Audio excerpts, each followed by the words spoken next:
Hi, I'm Russ, and I have to say, computing technology has really made it quite possible for me to even be here now and to be as I am now. First, it's on a couple of personal physical levels. With the hearing impairment, not more than 50 years ago, the kind of technology I have on my ears now would not have existed. It is possible for me now to be able to have much more precise analysis and calculation of what sound variables are required for my unique hearing that are fed through a computer, that are two computers on my head that persistently recalculate how it is I need to absorb the surroundings and block out bad sounds around me. I can even hook this into a computer directly to listen to recordings and webcast and the like using a T-coil switch that communicates to the hearing aid from the computer.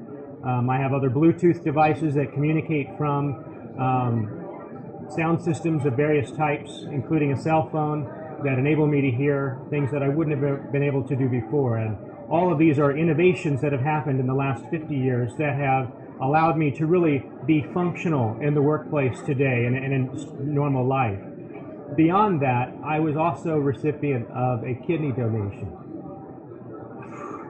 The amount of technology involved with that is just remarkable. The kind of analysis they have to do to understand the right kidney and the donor type, with the kind of blood they have, the kind of kidney they have, and all of the precision that's involved with making that selection, then the precision that's involved with calculating the body, doing sort of visual analysis and cross-referencing that against the surgical equipment that they'll be using and finding the right ways of entering and extracting.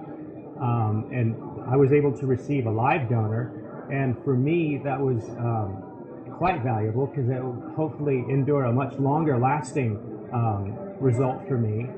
And that kind of opportunity was not very probable in the last 50 years or beyond, because it was such a radical tear up to do a transplant that very few people really could or would donate.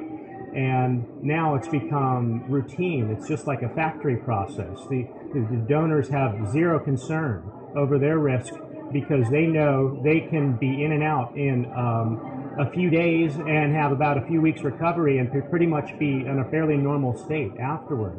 So that kind of capability is surrounded by numerous computers behind the scenes. It's sort of ironic because when I was a youngster, I was much more into the arts and I hated computers and I didn't want to get anything into the technology. But then just as I grew older and started to think broader and more about how things can work and what makes things happen, I began to really appreciate all that computing technology could do. And I'm certainly very grateful for what it's done to put me where I am now.